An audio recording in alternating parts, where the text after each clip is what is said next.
நான் வந்து சிஎம்மா இருந்தேன்னா ஃபர்ஸ்ட் கம்யூனிகேஷனை பில்ட் பண்ணுவேன் சார். கம்யூனிகேஷன் எதனால் இப்போ இருக்க கம்யூனிகேஷன் ஓகே தான். நான் எந்த எந்த கம்யூனிகேஷன் சொல்கிறேன்னா, இப்போ ஒவ்வொரு சின்ன சின்ன விஷயங்களையும் டைரெக்டாக ஒவ்வொருத்தருக்கு ஒரு ஆளுமையில் இருக்கிறவங்களுக்கு தெரியாத காரணத்தால தான் அந்த சின்ன சின்ன விஷயங்கள் மறைக்கப்படுது. சின்ன சின்ன விஷயங்களா என்னென்ன விஷயங்கள் நீங்க சொல்றீங்க? கம்யூனிகேஷன் ரிலேட்டா பில்ட் பண்ணணும், அதுக்கான ஃபோக்கஸ் நான் கொடுப்பேன்னு சொல்றீங்க. என்ன மாதிரியான விஷயங்கள் கொஞ்சம் பிரீஃபா எலாபரேட்டா? நானே ஒவ்வொரு மாவட்டத்துக்கும் நேரடியாக போயிட்டு அவங்களுடைய குறைகளை கண்டறிந்து அதுக்கான சொல்யூஷனை கொடுக்கலான்னு.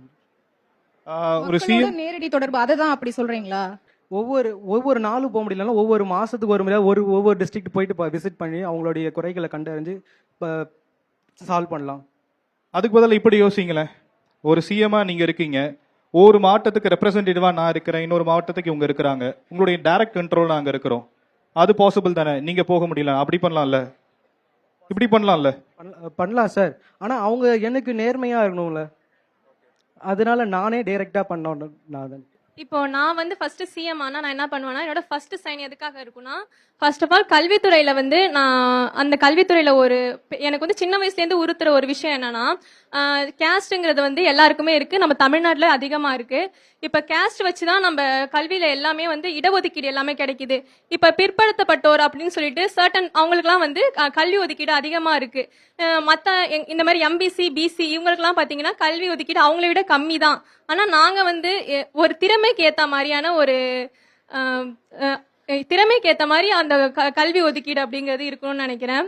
அவங்களுக்கு மட்டும் அதிகமா கொடுக்கும்போது அதே இடத்துல வந்து திறமைக்கான அங்கீகாரம் வந்து போகுது. அதனால கேஸ்ட வச்சு அரசியல் பண்ணாம எல்லாருக்கும் சமமா இருக்கணும், சமமான உரிமையில எல்லாருக்குமே இடஒதுக்கீடு கிடைக்கணும்னு நான் சைன் போடுவேன் சார்.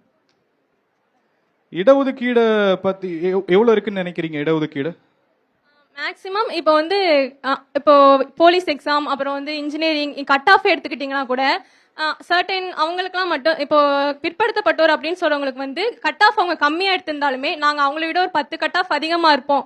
ஆனாலுமே எங்களுக்கு அந்த பிற்படுத்தப்பட்டோர்னா இங்கிலீஷ்ல சொல்லுங்க. பேக்வர்ட் பீப்புள்ஸ் அவங்களுக்குலாம் வந்து பிசிக்கு எவ்வளவு இருக்கு? பிசிக்கெல்லாம் கம்மி தான் சார். எல்லாருக்குமே வந்து சர்டனா அவங்க எங்களுக்குலாம் ஒரு 5 சீட்டு கிடைக்கும் போது அவங்களுக்கு பாத்தீங்கன்னா ஒரு 20 சீட்டு. அது கேஸ்டே வேணாம்னு நான் நினைக்கிறேன். நான் வந்து அவங்களுக்கு வந்து வாய்ப்பே கொடுக்க கூடாதுன்னு நான் சொல்ல. எல்லாரையும் சமமா தமிழ்நாட்டுல பிசிக்கு 30% இருக்கு தெரியுமா? ஓகே. எல்லாருக்குமே அவங்க திறமைய வச்சு சீட்டு ஒதுக்கீடு கிடைக்கணும்னு நினைக்கிறேன் சார். ஆக்சுவலா பேக்வர்ட் கிளாஸ்ன்னு சொல்லக்கூடிய பிசிக்கு 30% இருக்கு, ஓகேவா? எம்பிசிக்கு 20% இருக்கு, ஓகேங்களா? எஸ்சிக்கு 18 மட்டும்தான் இருக்கு.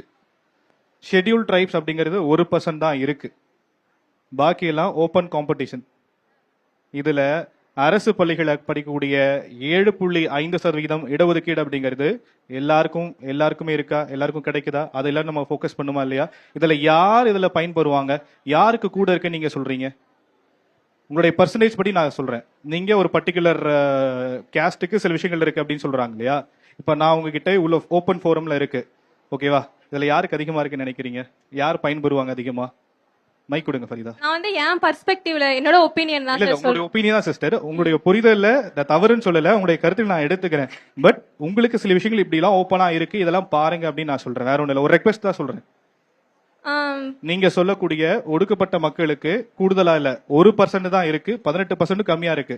ஷெட்யூல் ட்ரைபுக்கு அப்படிங்க 1% தான் இருக்கு, ஓகேவா? சோ அவங்களுக்கு 18.1 அப்படிங்கறதா இருக்கு. எம்பிசி பிசியோட கம்மியா இருக்கிறாங்க. இப்ப யாருக்கு ஜாஸ்தி இருக்கு நீங்க சொல்லுங்க, யார் பயன்பெறுவாங்க? பொதுவா தான் சார். இத வந்து நான் தப்பான புரிதல் அப்படிங்க நான் சொல்லல. இங்க கரெக்ட் தப்புன்றதெல்லாம் கிடையாது. உங்களுடைய புரிதலுக்காக நான் சொல்றேன். நீங்க ஒரு விஷயங்கள் சொல்றீங்க, அந்த அந்த பார்வைய வேற ஒரு கண்ணோட்டத்திலையும் நீங்க பாருங்க. அப்படி பாத்தீங்கன்னா அது விஷயங்கள் புரியும். தமிழ்நாட்டில் மட்டும்தான் 69% இடஒதுக்கீடு இருக்கு அப்படிங்கறத நான் மீண்டும் மீண்டும் தெளிவா சொல்லிக்கிறேன். அண்ட் இடஒதுக்கீடை பத்தி மாணவர்கள் நாங்க செல்லக்கூடிய ஒவ்வொரு காலேஜஸ்லயும் இந்த மாதிரியான ஒரு விஷயங்கள் வருது. அதை சம்பந்தப்பட்ட வீடியோக்களை நாம தொடர்ந்து போட்டுக்கிட்டு இருக்கோம். எங்களுடைய சமூக வலைதளத்தில் அது இருக்கு, நீங்க போய் பாருங்க. அண்ட் அது மூலியமா அதுவுமே இல்லை அப்படின்னா கூட சோசியல் மீடியாஸ்ல நம்ம இப்ப கூட கூகுள் பண்ணா கூட வில் கேட்ட டேட்டாஸ் இருக்கும் இல்லையா? சோ அதை பார்த்தும் சில விஷயங்களை தெரிஞ்சுக்கோங்க. தவறான புரிதல் நான் சொல்ல மாட்டேன். பட் நீங்க ஒரு ஆங்கிள் பாக்குறீங்க, அது அப்படி பாக்காதீங்க. இன்னொரு ஆங்கிள் இருக்கு அதுக்கு. அதனால பயன்பெறக்கூடிய யாருன்றதை நான் உங்களுக்கு சொல்லி இருக்கிறேன். ஏதோ ஒரு வகையில பயன்பெறுறாங்க. அண்ட் அது இப்ப நீங்க பயன்பெறீங்கன்னு வச்சுக்கோமே, நீங்களுமே அதை தப்பா புரிஞ்சுக்கிறீங்கன்னு சொல்ல முடியும். பட் நான் அப்படி வேண்டாம். இது இன்னொரு ஆங்கிள் பாருங்க அப்படிங்கிற ஒரு ரெக்வெஸ்டா வைக்கிறேன். அண்ட் தொடர்ந்து விஷயங்கள் நிறைய நம்ம பேசிட்டு இருக்கோம். யாருக்கும் இங்க ஸ்பெஷல் ப்ரிவிலேஜஸ் அப்படின்லாம் எதுவும் கிடையாது. எல்லாருக்கும் தேவையின் அடிப்படையில கரெக்டா தான் கொடுத்துட்டு இருக்காங்க. அதோடைய பின்புலம், அதோடைய ஹிஸ்டரி அப்படிங்கிறது ஒரு நீண்ட நெடிய வரலாறு.